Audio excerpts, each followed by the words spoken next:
오늘 우리에게 주시는 하나님의 말씀 함께 보겠습니다. 하나님의 말씀은 신약성경 고린도후서 13장 11절부터 13절까지의 말씀입니다. 제가 가지고 있는 성경으로는 신약성경 300쪽에 있습니다. 고린도후서 13장 11절부터 13절까지 말씀 제가 봉독해 드리겠습니다. 마지막으로 말하노니 형제들아 기뻐하라. 온전하게 되며 위로를 받으며 마음을 같이하며 평안할지어다. 또 사랑과 평강의 하나님이 너희와 함께 계시리라. 거룩하게 입맞춤으로 서로 문안하라. 모든 성도가 너에게 문안하느니라. 주 예수 그리스도의 은혜와 하나님의 사랑과 성령의 교통하심이 너희 무리와 함께 있을지어다. 아멘. 카피라이터 하면 광고 만드는 사람이죠. 광고 만드는 사람인 이만재라고 하는 분이 교회 가기 싫은 77가지 이유라고 하는 책을 써냈습니다. 그 책에 보면 사람들이 교회 가기 싫은 77가지 이유가 소개되고 있는데요. 그 교회 가기 싫은 이유 중에 여러 가지 이유가 있습니다만 몇 가지를 여러분에게 소개해 드리자면, 목사 수준이 너무 낮다,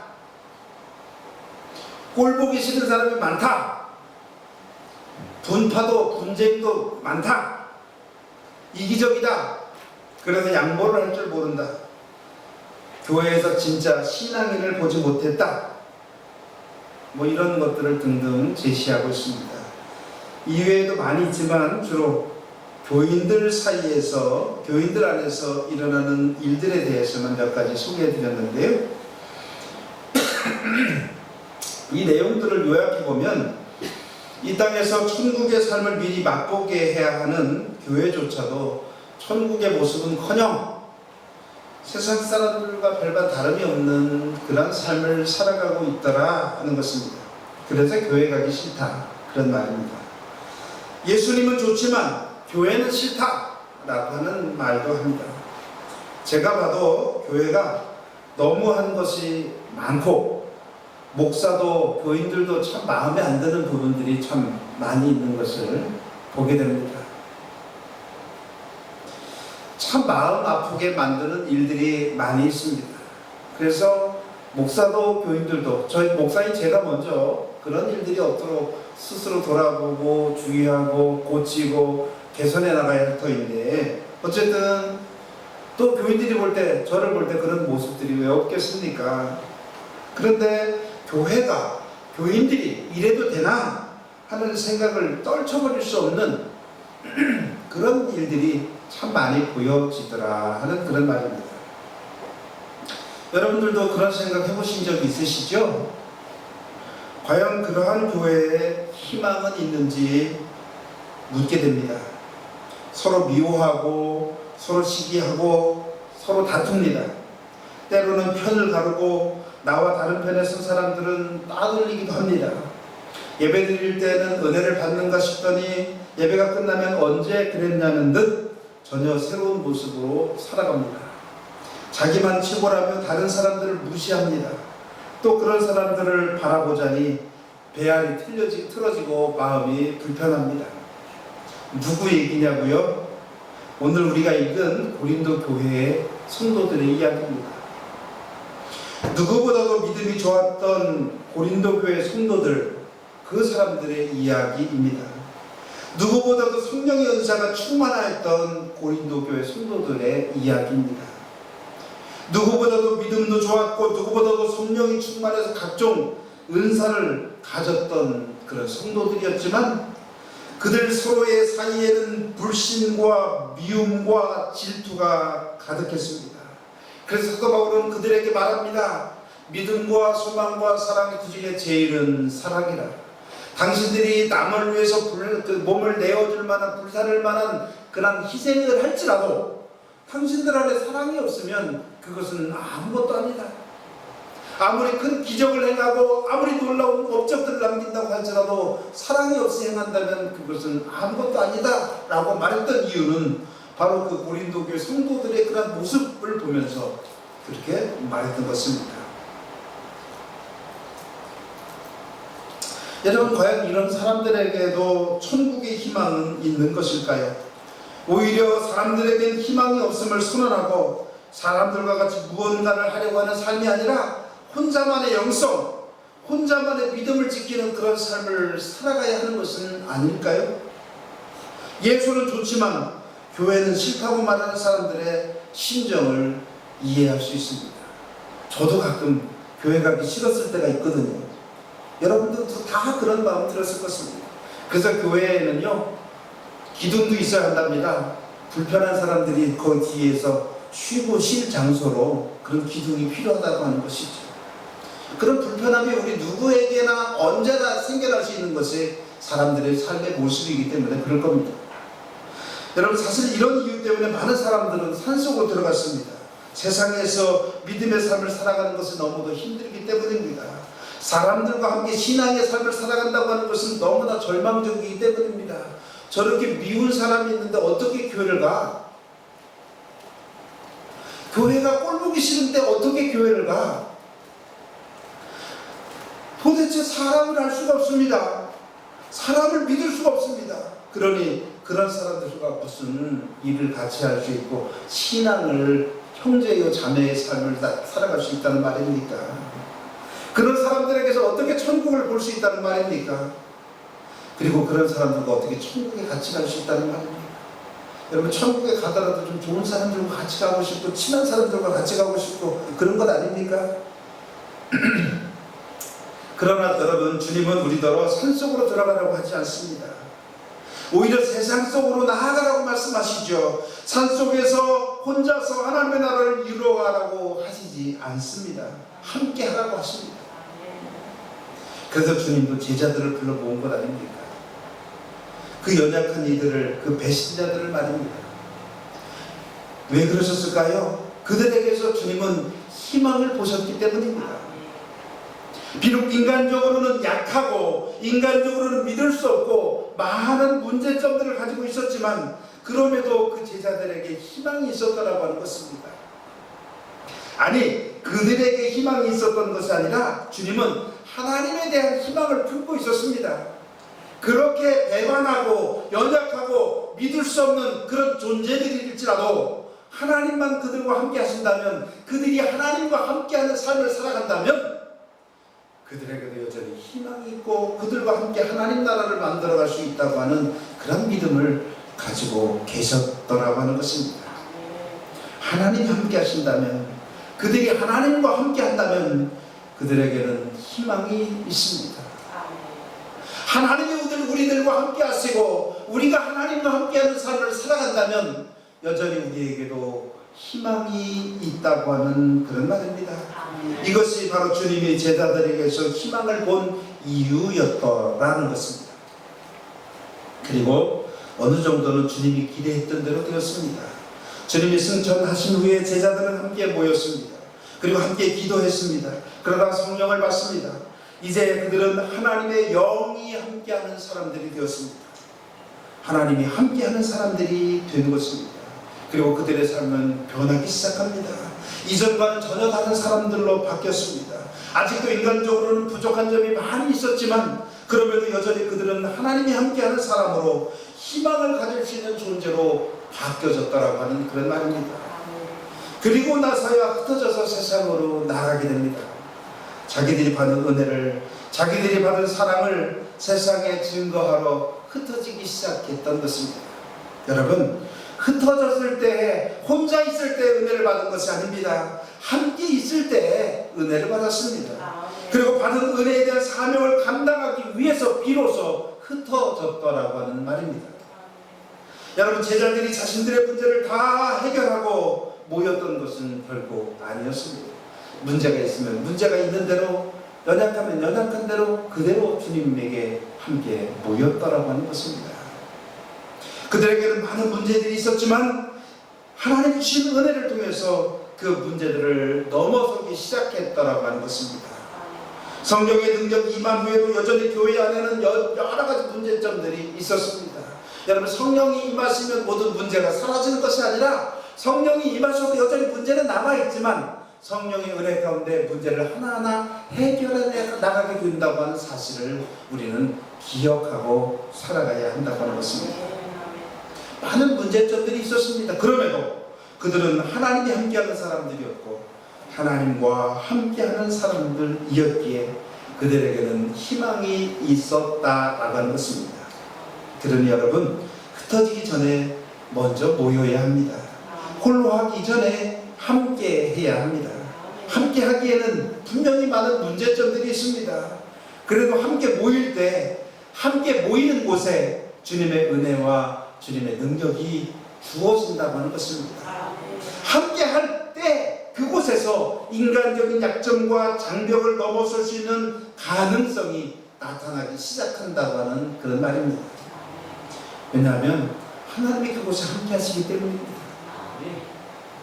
오늘 본문의 내용이 바로 그것입니다. 여러분, 고린도라고 하는 곳은요, 오늘날 그리스라고 하는 나라에 있는 항구 도시로 두 개의 항구를 가지고 있는데, 사도 바울 당시에는 커다란 항구 도시로 화려함이, 향락이, 그리고 범죄가 많은 곳이었습니다.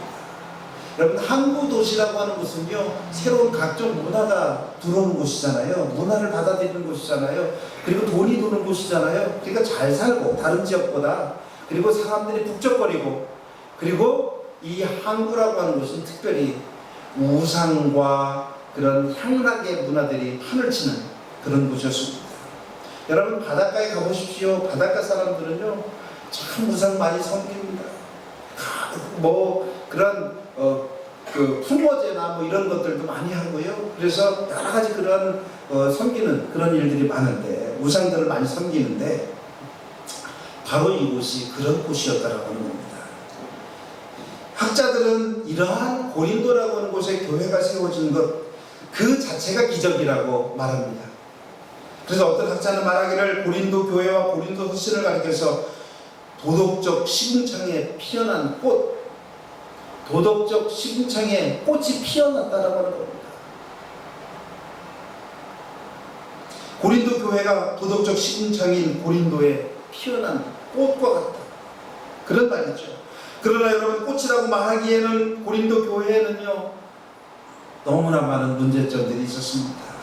교회 안에 분열이 있었고요, 음행도 있었고요, 간음도 있었고요, 교인 간의 싸움으로 세상 법정에 고소하는 일도 있었고요, 이단이 판을 치기도 했습니다. 또 사도 바울을 배척하는, 나는 바울파다, 나는 게바파다, 나는 베드로파다, 나는 그리스도파다, 이렇게 파당을 짓는 일들이 고린도 교회 안에는 있었다라고 하는 것입니다. 그러니 성도 간에는 평안이 없습니다. 서로 간에 반목과 질시만이 있습니다. 그러니 그런 교회에 무슨 기쁨이 있고 무슨 희망이 있겠습니까? 제가 옛날에 어떤 권사님이 저를 찾아오셨는데, 제가 큰 교회 부목사로 있었거든요. 그런데 그 교회에 다니시는 권사님이 저를 찾아와서, 목사님, 저희 지난 주일날 저희 가족들이 외국에서도 오고 전국에서 다 모여서 다 모였습니다. 그런데 제가 저희 가족들한테 주일날 선언했습니다. 여러분, 오늘은 주일입니다. 각자 흩어져서 교회에 가서 예배드리고 다시 오후에 만납시다. 목사님, 제 마음이 얼마나 아프고 찢어졌는지 모릅니다. 제가 다니는 교회는 감히 같이 가자고 말할 수가 없었습니다. 그 말을 하는데 그 권사님이 눈물을 흘리면서 말하고 있었습니다. 자기 교회는 차마 같이 가자고 말할 수 없는 정도로 교회가 분열과 아픔이 있었다라고 하는 그런 말입니다. 그런데 고린도 교회가 바로 그랬다라고 하는 겁니다. 그런데요, 사도 바울은 이러한 고린도 교회 성도들에게 권면합니다. 마지막으로 말하노니 형제들아, 기뻐하라. 그리고 온전하게 되며 위로를 받으며 마음을 같이하며 평안할지어다. 또 사랑과 평강의 하나님이 너희와 함께 계시리라. 오늘 본문 11절의 말씀입니다. 여러분, 지금 고린도의 상황은 기뻐할 상황이 아닙니다. 서로가 싸움질하고 있습니다. 그런데 어떻게 기뻐하고 무슨 위로를 받을 수 있다는 말입니까? 누구에게 위로를 받습니까? 사람들을 서로 믿을 수 없고 신뢰할 수 없는데, 하나님이 당신들과 함께 하시리라고 말하는데, 하나님이 그렇게 싸움질하고 서로에게 상처를 내고 있는 사람들에게도 함께 하신다는 말입니까? 예, 하나님은 그들과도 함께 하십니다. 여전히 함께 하십니다. 그러하기에 희망이 있다라고 하는 것입니다. 여러분, 앞에서 고린도 교회를 가리켜서 도덕적 시궁창에 피어난 꽃이라고 말씀드렸죠. 그런데 여러분, 꽃이 늘 아름답기만 하는 것은 아닙니다. 장미꽃의 경우에 그 꽃에는 가시가 있습니다. 어떤 사람은 말합니다. 이렇게 아름다운 꽃에 왜 가시가 있느냐고. 그러나 다른 한편으로는 이렇게 말합니다. 이러한 가시에도 불구하고 이렇게 예쁜 꽃이 피어날 수 있게 하심을 감사합니다. 감탄합니다. 바로 고린도 교회를 바라보는 사도 바울의 모습이 그렇습니다. 우리는 왜 하나님의 교회에 그렇게 심각하고 많은 문제들이 있느냐고 묻습니다. 그래서 한탄합니다. 그래서 희망이 없다고 말합니다. 그러나 사도 바울은 말합니다. 그럼에도 불구하고 사랑과 평강의 하나님이 당신들과 함께 하실 것이며, 그렇게 기뻐할 수 있고 그렇게 온전해질 수 있으며 그렇게 위로를 받을 수 있다고, 그러니 하나님 모시고 마음을 같이하여 평안한 삶을 살아가라고 권면하고 있다는 것입니다. 어떻게 그럴 수 있을까요? 어떻게 절망 속에서, 그렇게 어둠 속에서 서로 싸움질하고 분탕질하는 모습 속에서 그는 그렇게 희망을 바라볼 수 있었을까요? 그는 신앙인이기 때문에 그렇습니다. 그는 하나님을 모시고 살아가는 사람이기 때문에 그렇습니다. 그는 하나님이 함께하는 사람이었고 하나님과 함께하고자 하는 그런 사람이었습니다. 그렇기에 그는 절망 속에서도 앞으로 피어날 꽃을 바라보고 있었다라고 하는 것입니다. 지금은 분명히 가물었지만 곧 하나님이 단비를 내려주시고 곧 하나님이 좋은 일기를 주시고 그래서 꽃을 피워주실 것이라고, 하나님이 그들에게 은총을 베풀어 주심으로 아름다운 꽃으로 피어날 것임을 그는 희망했고 확신했다라고 하는 것입니다. 그렇습니다. 여러분, 우리의 신앙이란 희망에서 희망을 보는 것이 아닙니다. 오히려 절망에서 희망을 보는 것입니다. 비록 황무지 같은 곳에 서 있더라도 그곳이 비옥한 땅이 될 것이라고 하는 희망을 갖게 하는 것, 바로 그것이 신앙입니다. 실망할 수밖에 없는 자리에서도 소망과 감사를 찾는 것이 바로 신앙입니다.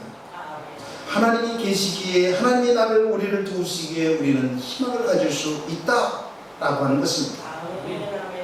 여러분, 인간적인 눈으로만 바라본다면 고린도 교회에서 무슨 희망을 볼 수 있겠습니까? 비록 그들이 도덕적으로는 당시 고린도 지역 사람들보다 조금 나을지는 모르겠으나 그래도 여전히 고린도 교회 안에는 문제투성이요 상처투성이의 모습을 하고 있으니 거기서 무슨 희망을 본다는 말입니까? 언제쯤이면 교회 안에 존재하는 그런 상처들이, 문제들이 해결될 수 있을까요? 어쩌면요, 하나님 나라가 올 때까지는 해결되지 않을 수 있습니다. 사람이 그렇습니다. 사람이 오해도 잘하고요, 그러다가 또 이해하면 또 잘 받아들일 수 있는 것이 또 사람이죠. 여러분, 사람을 보고 세상을 보면 만족감이 없습니다. 나의 하나님 그분을 뵐 때 나는 만족하였네. 사람을 보고 세상을 보면 만족할 수 없는 것이 우리는 인간의 모습입니다. 그러나 하나님을 바라볼 때 우리는 만족하면서 살아갈 수 있다라고 하는 것입니다. 왜 그렇습니까? 인간에게는 실망스러운 모습이 너무나 많기 때문에 그렇습니다. 그러나 눈을 들어 하나님을 바라볼 때 우리는 만족할 수 있습니다. 기뻐할 수 있습니다. 희망을 갖게 됩니다. 영적인 눈으로, 특별히 하나님의 눈으로, 하나님이 주신 눈으로 바라볼 때 거기에서 우리는 희망을 발견할 수 있게 된다고 하는 것입니다. 그것은 인간에게서 발견하는 것이 아닙니다. 인간 공동체에서 발견하는 것도 아닙니다. 그들과 함께 하시는 하나님으로 인하여 발견되는 것입니다. 문제투성이, 상처투성이 인간 삶 속에서 하나님의 나라를 꽃피워내는 성령의 능력이 함께 하시기에 우리는 비로소 그때 거기서 희망을 바라볼 수 있다고 하는 것입니다. 하나님이 고린도 교회 성도들과 또한 우리들과 함께 하시기에 고린도 교회에서 희망을 볼 수 있으며 우리들에게서도 희망을 볼 수 있습니다. 사도 바울이 지금 고린도 교회 성도들에게서 희망을 보는 이유가 바로 그것입니다.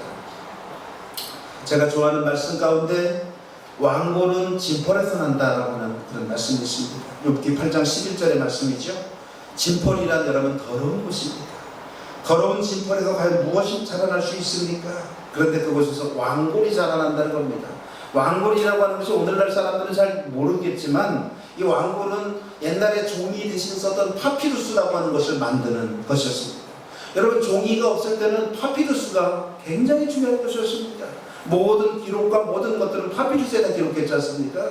그런데 그 파피루스를 만들어내는 왕골이 어디서 자라나냐면 진펄에서 자라난다. 진펄. 그렇습니다. 여러분 희망이 없어 보이는 진펄에서도 왕골은 자라났습니다.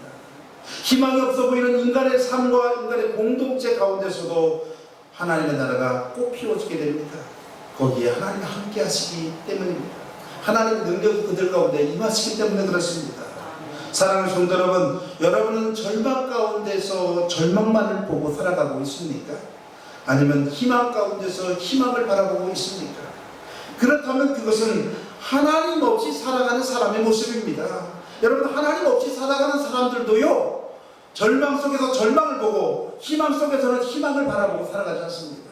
그렇다면 하나님 모시고 살아가는 사람들은 좀 달라야 하지 않겠습니까?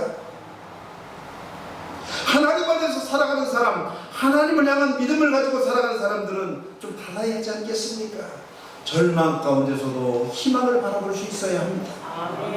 희망 가운데서는 더욱더 큰 희망을 바라볼 수 있어야 합니다. 비록 지금은 황무지와 같은 삶일지라도 하나님이 그 황무지를 개간하시고 그 황무지에 이른 비와 늦은 비를 주시고 그곳에서 곡식들을 자라나게 하시기에 좋은 열매로 맺혀질 것을, 아직은 열매가 맺혀지지 않았을지라도 좋은 열매로 맺혀질 것을 희망하며 살아가게 마련이라고 하는 것입니다. 비록 지금은 나의 삶이 힘들고 고통스러울지라도, 지금은 코로나가 우리를 괴롭히고 언제 끝날지 도무지 희망의 빛이 보이지 않을지라도, 그러나 분명히 하나님이 우리와 함께 하시고 우리를 도우시면 마침내 이곳에서 벗어나게 되어지리라고 하는 그런 희망을 갖게 됩니다. 여러분, 우리에게 과연 희망은 있습니까? 냄새 풀풀 나는 인간에게서, 늘 시기와 반목과 질투가 끊이지 않는 인간들에게서, 그리고 그런 사람들이 모여 사는 교회에서, 부족한 것 많은 목사에게서 과연 우리는 희망을 가질 수 있겠습니까? 예, 희망이 있습니다. 희망을 가질 수 있습니다. 그런데 희망을 가지기 위해서 우리에게 꼭 필요한 것이 있는데 그것은 거기에 반드시 하나님이 계셔야 한다고 하는 것입니다. 진정으로 하나님을 모신 사람들, 하나님과 늘 함께 하기를 원하는 사람들이 있어야 그곳에 희망이 생겨난다라고 하는 말입니다. 그러면 희망이 있습니다. 오늘 본문 13절 말씀대로 성부 하나님과 성자 하나님, 성령 하나님이 여러분들과 함께 계실 때 우리에게는 여전히 희망이 있습니다. 사랑하는 성도 여러분, 우리에게는 희망이 있음을 기억하며, 내 힘으로는 희망이 없지만 하나님이 나와 함께 하실 때 나는 희망이 있다. 내 힘으로는 병을 고칠 수 없지만 하나님이 함께 하실 때 내 질병도, 내 문제도, 내 모든 어려움들도 극복해 나갈 수 있다라고 하는 믿음을 가지시고, 하나님 모시고 살아가는, 하나님이 여러분들과 함께 하시고 여러분들도 하나님과 함께 하시는 귀한 삶을 살아가시기를 간절히 축원합니다. 기도하겠습니다. 저희들을 사랑하여 주시는 고마우신 아버지 하나님, 우리 인간에게 과연 희망이 있는가를 생각해 보았습니다. 우리 인간들의 모습을 볼 땐 절망밖에 없지만, 그러나 하나님이 함께 하시기에, 하나님의 능력이 함께 하시기에 희망이 있음을 알려주사오니 이제 하나님 모시고 살아가는 인생들이 되게 하여 주옵시고, 하나님이 계실 만한 인생들이 되게 하여 주시옵소서. 하나님이 함께 하시는 삶, 하나님과 함께하는 삶이 우리 은대교에 속한 모든 성도들의 삶이 되게 하여 주옵소서. 우리를 사랑하여 주시는 예수님의 이름 받들어 감사하며 기도드렸습니다. 아멘.